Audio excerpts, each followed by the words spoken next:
मैं अक्सर कहता आया हूँ कि हमारा ब्रह्मांड इतना ज्यादा बड़ा है कि यहाँ इंसानों के अलावा कोई दूसरी प्रजाति ना रहती हो, ऐसा हो ही नहीं सकता। दुनिया भर के सभी वैज्ञानिक मेरी इस बात से सहमत होंगे। अब ये कहना बहुत मुश्किल है कि ये एलियन जीव हम इंसानों जितने समझदार हैं या हमसे भी ज्यादा इंटेलिजेंट और एडवांस हैं। ऐसा भी हो सकता है कि ये प्रजातियां अभी केवल छोटी छोटी माइक्रो ऑर्गेनिज्म से ज्यादा बढ़कर कुछ भी ना हो। जो भी हो, ये बात तो पक्की है कि ये प्रजातियां हमारी धरती से कई करोड़ों किलोमीटर दूर रहती हैं। इंसानों को अपने ही सोलर सिस्टम में मार्स पर जाने के लिए 8 महीने से ज्यादा का समय लग जाता है।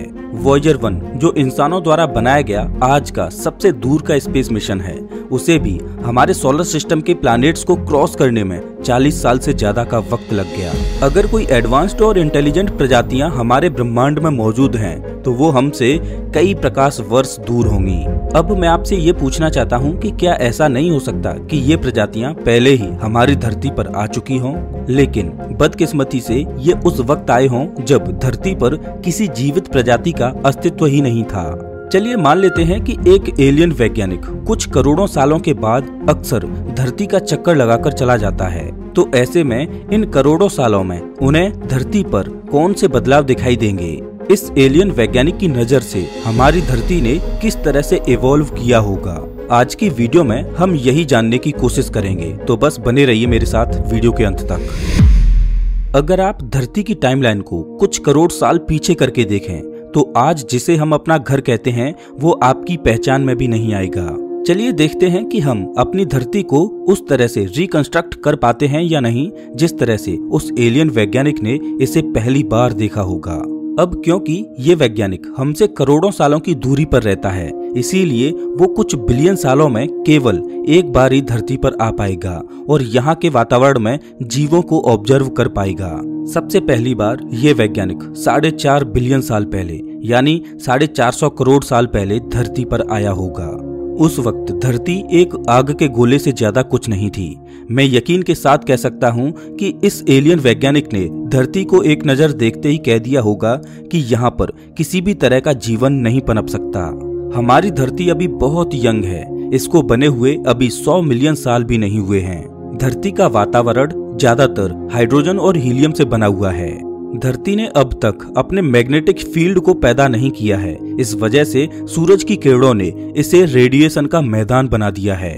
इसके अलावा हमारी इस आग के गोले जैसी धरती पर लगातार एस्ट्रॉइड्स और कॉमेट्स गिर रहे हैं। इन बड़े बड़े पत्थरों की वजह से धरती और ज्यादा बड़ी होती जा रही है। इस प्रोसेस को वैज्ञानिक भाषा में एक्रीशन भी कहा जाता है। अगर हमारे एलियन मेहमानों ने धरती को इस स्थिति में देखा होगा, तो उन्होंने तुरंत इस बात को स्वीकार कर लिया होगा कि यहाँ पर जीवन का जन्म नहीं हो सकता। लेकिन मैं उनकी इस बात से सहमत नहीं हूँ। यही वो समय था जब धरती पर जिंदा जीवों के छोटे छोटे कणों का आगमन हुआ था। जो एस्ट्रॉइड्स धरती से टकरा रहे थे, उनके अंदर एक चमत्कारी चीज थी जो धरती के रंग रूप को बदलने वाली थी। वो था पानी। मैं मानता हूं कि धरती पर आया हुआ ज्यादातर पानी इन एस्ट्रॉइड से नहीं आया था, लेकिन फिर भी माना जाता है कि बहुत सारे जरूरी केमिकल्स इन्हीं के द्वारा धरती पर आए थे। एक थ्योरी के मुताबिक सूरज की किरणों से जो हाइड्रोजन आयंस निकलते थे, उन्होंने इन एस्ट्रॉइड्स के साथ मिलकर धरती की सतह पर ऑक्सीजन के एटम्स को जन्म दिया और पानी को पैदा किया। इसके बाद जैसे जैसे धरती ठंडी होती गई, वैसे वैसे हैवी एलिमेंट्स सतह के अंदर जाने लगे और लाइटर कंपाउंड्स जैसे कि पानी सतह के ऊपर आने लगे। उस वक्त में भी ज्वालामुखी फटते थे और उन्होंने कार्बन डाइऑक्साइड, अमोनिया और वाटर वेपर जैसे जरूरी एलिमेंट्स को धरती के वातावरण में छोड़ दिया। बस फिर क्या था, बारिश के रूप में इस पानी ने धरती पर बड़े बड़े समुद्र बना दिए। अगर हमारे एलियन वैज्ञानिक सच में एडवांस्ड थे, तो उन्होंने धरती के इस पोटेंशियल को देख लिया होगा और प्लान किया होगा कि यहाँ कुछ सालों के बाद वापस आना चाहिए। चलिए अब इमेजिन करते हैं कि हमारे एलियन वैज्ञानिक 250 करोड़ साल पहले एक बार फिर से धरती पर आए थे। अब उन्हें क्या देखने को मिलेगा? उनकी पिछली विजिट से करीब 200 करोड़ साल से भी ज्यादा का समय बीत चुका है और एक बड़े आग के गोले की जगह उन्हें देखने को मिलता है ऑरेंज कलर का एक खूबसूरत प्लैनेट। धरती ने अपने अंदर क्रस्ट और मैग्नेटिक फील्ड को पैदा कर लिया है। वातावरण में मीथेन नाम का केमिकल आ गया है, जिसकी वजह से धरती ऑरेंज कलर की दिखाई दे रही है। जिस तरह से आज शनि ग्रह का चंद्रमा टाइटन दिखाई देता है, 250 करोड़ साल पहले हमारी धरती भी बिल्कुल वैसी ही दिखाई देती थी। धरती पर बड़े बड़े पानी से भरे हुए समुद्र आ गए हैं, जो लगातार हो रही बारिश की वजह से पैदा हुए हैं। जब इन एलियन वैज्ञानिकों ने धरती की सतह से आकाश की तरफ देखा तो उन्हें हमारा बड़ा सा चंद्रमा दिखाई दिया, जो उस वक्त बहुत करीब हुआ करता था। अगर इस धरती पर मौजूद ब्लू ग्रीन पानी का सैंपल हमारे एलियन वैज्ञानिक लेते हैं तो उन्हें दिखाई देगा कि साइनोबैक्टीरिया नाम के जीवों ने पानी को अपना घर बना लिया है और धरती पर जीवन की शुरुआत हो चुकी है। इन बैक्टीरियाज ने धरती पर दूसरी जिंदा चीजों को पैदा करने में बहुत बड़ा रोल प्ले किया है। इन्होंने वातावरण में ऑक्सीजन को भारी मात्रा में छोड़ा था, जिससे धरती पर ओजोन लेयर बन सकी और सूरज की तेज विनाशकारी किरणों से हमें राहत मिली। बिना किसी दूसरे जीवों की रोक टोक के साइनोबैक्टीरिया ने धरती को अपना घर बना लिया था। वो सोलर एनर्जी की मदद से कार्बन डाइऑक्साइड और पानी को जरूरी न्यूट्रिएंट्स में तब्दील कर रहे थे और बदले में वातावरण को और ज्यादा ऑक्सीजन से भर रहे थे। अब हमारे एलियन वैज्ञानिकों को यकीन हो गया था कि धरती का रंग रूप पूरी तरह से बदलने वाला है और वो एक बार फिर से भविष्य में यहाँ पर आने का प्लान बनाते हैं। एक बार फिर से उम्मीद लेकर ये एलियन वैज्ञानिक 65 करोड़ साल पहले धरती पर आते हैं और उन्हें जो दिखाई देता है उस पर उन्हें यकीन ही नहीं होता। 190 करोड़ सालों में धरती पूरी तरह से बदल गई है। ये ग्रह अपने क्रायोजेनियन पीरियड में जा चुका है। इस वक्त को वैज्ञानिक स्नोबॉल अर्थ भी कहते हैं। इन मॉडल्स के मुताबिक हमारी धरती पूरी तरह से जम गई है। धरती की पूरी सतह और समुद्र का आधा पानी बर्फ में तब्दील हो चुका है। आज जितना टेम्परेचर अंटार्कटिका में देखने को मिलता है, उतना ही टेम्परेचर 190 करोड़ साल पहले पूरी धरती पर हुआ करता था।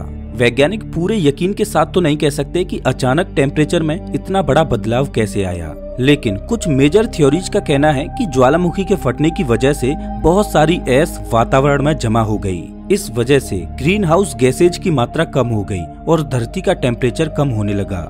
बेशक और भी बहुत सारे फैक्टर्स थे जिस वजह से ग्लोबली धरती पर इतना बड़ा प्रभाव पड़ा था। चौंकाने वाली बात तो ये है कि इतनी सारी बर्फ के नीचे एक बहुत बड़ा सुपर कॉन्टिनेंट छुपा हुआ है। इसे हमने पेनोसिया नाम दिया है।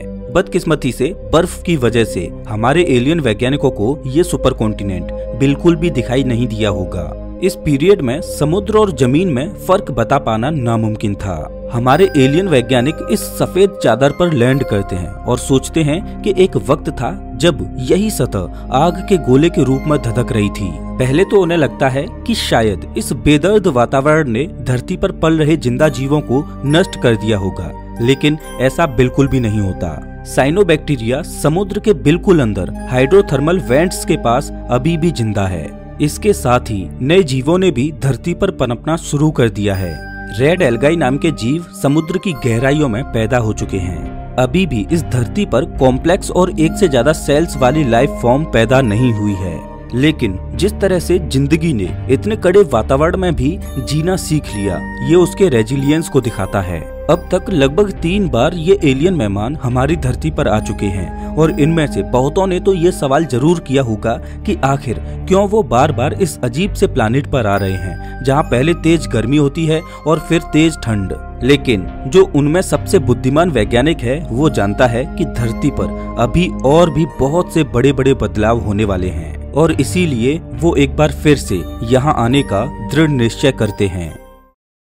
36 करोड़ साल पहले एक बार फिर से ये परग्रही वैज्ञानिक धरती पर आते हैं और एक बार फिर से वो इसे देखकर चौंक जाते हैं। प्लैनेट पर मौजूद ज्यादातर बर्फ पिघल चुकी है और वातावरण भी कई हद तक गर्म हो चुका है। वैज्ञानिकों की माने तो इस वक्त में समुद्र का टेम्परेचर करीब 30 डिग्री सेल्सियस से 21 डिग्री सेल्सियस के बीच था। इस पीरियड को डिवोनियन पीरियड कहा जाता है। धरती पर पेड़ पौधे पैदा होने लगे हैं और इस वजह से वातावरण का CO2 लेवल भी कम हो रहा है। 65 करोड़ साल पहले का जो सुपर कॉन्टिनेंट था वो टूटकर अलग अलग कॉन्टिनेंट्स में बदल चुका है, लेकिन सबसे बड़ा बदलाव धरती पर मौजूद जिंदा जीवों में आ गया है।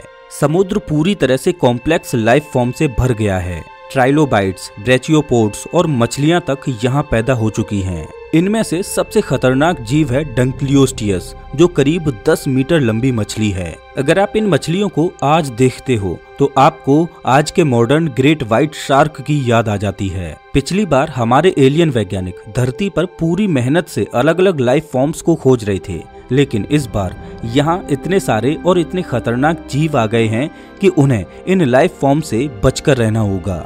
ये समय पेड़ पौधों के लिए सबसे बड़ा समय था। उस वक्त कोई भी बड़ा हर्बीवोरस जानवर एग्जिस्ट नहीं करता था, इसीलिए प्लांट लाइफ बिना किसी रोक टोक के तेजी से बढ़ रही थी। कुछ पानी में रहने वाले जीवों ने अपने शरीर को इवॉल्व करना शुरू कर दिया है और पैरों की मदद से जमीन पर चलने भी लगे हैं। अब जैसे जैसे हमारे एलियन वैज्ञानिक धरती को छोड़कर जा रहे होते हैं तो उन्हें एक चीज तो समझ आ जाती है, एक प्लानेट अपने पूरे जीवन काल में बहुत सारे बदलावों से होकर गुजरता है।